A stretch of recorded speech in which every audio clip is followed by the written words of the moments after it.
তার স্বামীর দ্বারা জীবন্ত কারাগারে বন্দী থাকা সত্ত্বেও সে আনন্দের সাথে গাছের গর্তে যায়, যা পরের বছরের জন্য তার খাঁচা হয়ে উঠবে।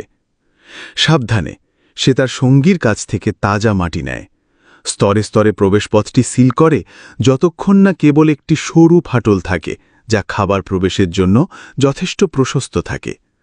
এই কঠোর ব্যবস্থাটি সে যে মূল্যবান ডিম পাড়াতে চলেছে তা রক্ষা করে।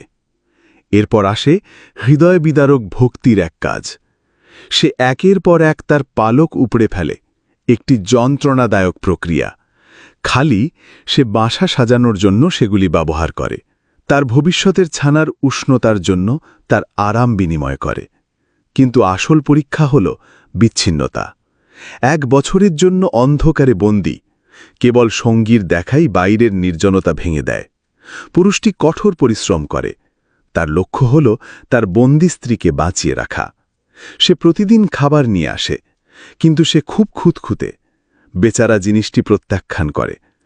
দুর্বল পুরুষরা এমন সঙ্গীকে ত্যাগ করতে পারে, কিন্তু এই নিবেদিত প্রাণ বাবা তা করে না।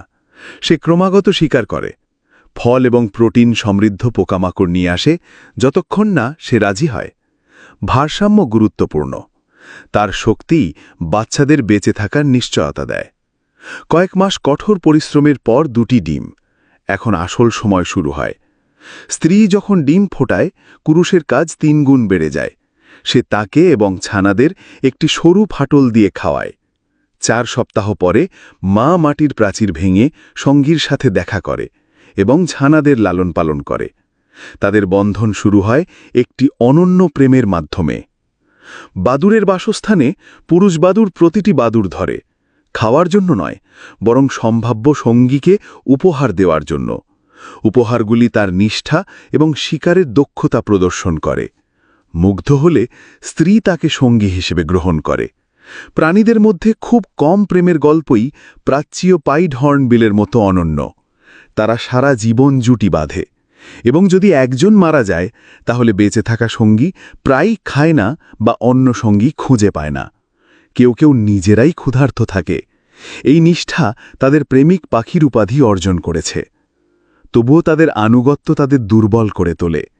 শিকার এবং বন উজাড়নের কারণে তাদের সংখ্যা কমে গেছে, যার ফলে 2021-এ চীনে তাদের গ্রেড 1 সংরক্ষিত প্রজাতির তালিকাভুক্ত করা হয়েছে।